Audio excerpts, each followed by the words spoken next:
The night of the Red Maple Charity Gala began with music, champagne, and the quiet confidence of a town that believed nothing truly terrible could happen there. I remember the way the chandeliers glittered over the ballroom of Red Maple Hall in Willow Creek, a small town where everyone knew everyone. The mayor was laughing near the stage. The town's richest businessman, Victor Langley, was greeting donors, and a jazz band played softly in the background. Then the scream came. For a moment, nobody moved. Glasses froze halfway to lips. Conversations died mid-sentence. The scream came again. People rushed toward the grand staircase where Emily Carter, one of the volunteers, stood trembling. He's upstairs," she stammered. Security pushed through the crowd. Minutes later, someone shouted the words that shattered the night. "Call the police! He's dead!" Victor Langley had been found in his private office on the second floor, shot once in the chest. My name is Inspector Laura Bennett, and when the call came in, I was finishing paperwork at the station. "Possible homicide at Red Maple Hall," the dispatcher said. Willow Creek rarely saw anything worse than a bar fight. A murder during a charity gala was something else entirely. When I arrived, flashing patrol lights painted the old building red and blue. Inside, the ballroom had turned into a nervous sea of whispers. I walked upstairs to the office. Victor Langley sat slumped behind his desk. His tuxedo was stained dark with blood. The gunshot wound was precise, close range. No weapon in sight. No signs of struggle. Just a dead man and a room full of suspects downstairs. The first thing I noticed was the window. It was open. Cold air drifted into the room, stirring the curtains. One of the officers beside me said, "Maybe someone shot him and escaped through there." I stepped closer. The drop outside was nearly 20 feet to solid stone. "No," I said quietly, "no one climbed out of there." Which meant something much simpler. The killer was still in the building. I gathered the key people into a private lounge. 5 of them had access to the upstairs office. Daniel Reed, Langley's business partner, Martha Langley, Victor's wife, Kyle Turner, the event manager, Emily Carter, the volunteer who found the body, George Holloway, Langley's longtime accountant. 5 suspects, 5 nervous faces, 1 killer. I started with Daniel Reed. He looked exhausted, loosening his bow tie. Victor and I stepped away from the gala earlier, but I went back downstairs.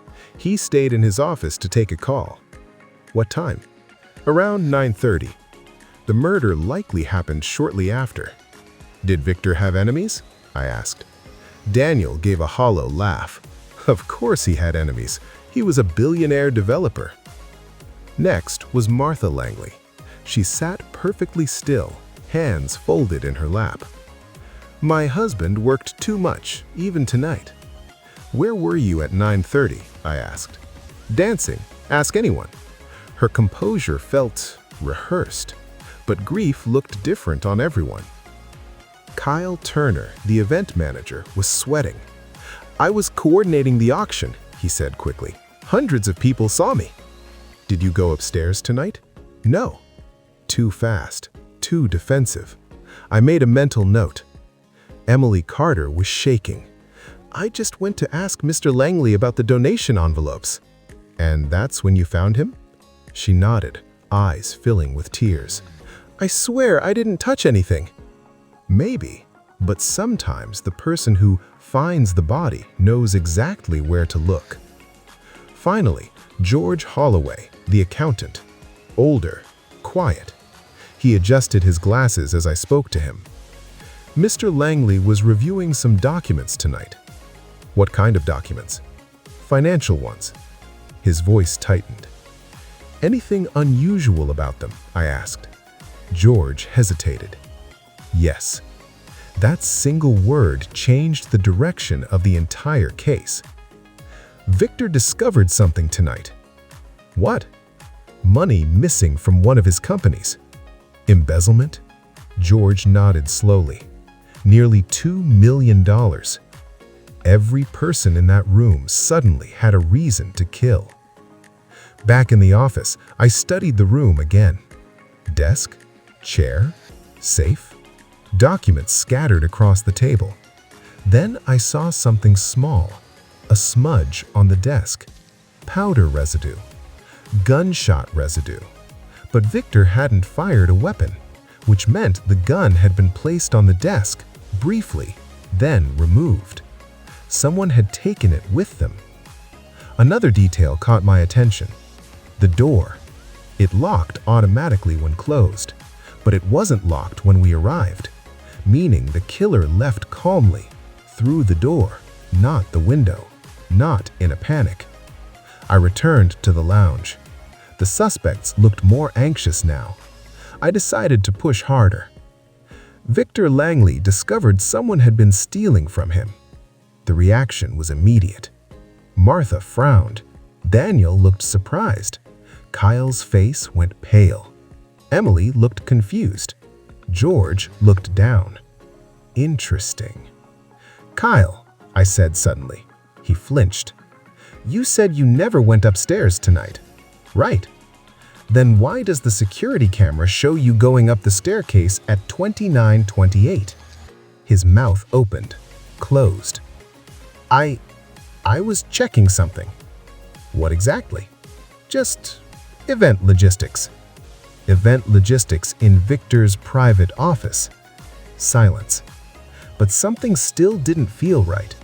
Kyle looked terrified, but not like a killer, more like someone caught lying about something smaller. Affairs, secrets, embarrassment, not murder. Then the real clue arrived. One of the officers stepped into the lounge. "Inspector," he said quietly, handing me a small evidence bag. Inside was a cufflink, gold, engraved with the initials DR. Daniel Reed. I looked at him. "Mind explaining this?" He stared at the bag, his face drained of color. That's mine. Found beside Victor's desk." Daniel swallowed. "I must have dropped it earlier." "When?" "I told you, I was in the office earlier."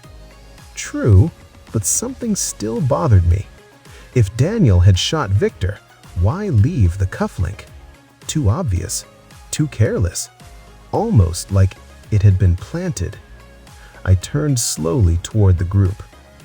Someone here is very clever. No one spoke. "You killed Victor Langley and tried to frame Daniel Reed." Martha shifted slightly in her chair. Barely noticeable, but I saw it. I walked toward Martha. "Mrs. Langley, your husband was about to expose the missing money tonight." Her eyes narrowed. "I don't know what you're implying." "Oh, I think you do." I placed the cufflink bag on the table. "You knew Victor suspected Daniel, so you used Daniel's cufflink to frame him." "That's ridiculous." "Is it?" I leaned closer. "You had full access to the office." Her voice sharpened. "So did everyone else." "Yes, but only one person here benefits from Victor's death." Silence filled the room. "The inheritance," I finished. Daniel looked at her in shock.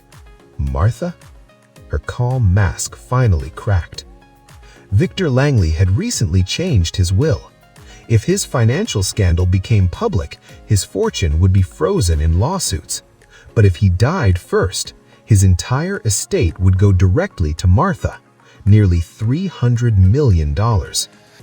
"You shot him," I said quietly. "No," she whispered. "You used Victor's own handgun from the desk safe." Her breathing quickened. "You wiped it clean and hid it in your purse." Everyone stared at her now. "And when Emily discovered the body, you slipped Daniel's cufflink beside the desk when everyone panicked." The room was completely silent. Finally, Martha Langley laughed, soft, cold. "You're smarter than this town deserves, Inspector." Daniel looked devastated. "You killed him?" He was about to ruin everything, she snapped. You trusted him, Daniel said. Trust is expensive, she replied. I nodded to the officers. They stepped forward. Martha Langley, I said, you are under arrest for the murder of Victor Langley. They cuffed her as the room watched in stunned silence. Later, as the patrol car carried her away, the night outside Red Maple Hall felt strangely quiet again. The jazz music had stopped. The gala was over. But the truth had surfaced. And in a small town like Willow Creek, truth always had a way of finding the light. Thanks for watching.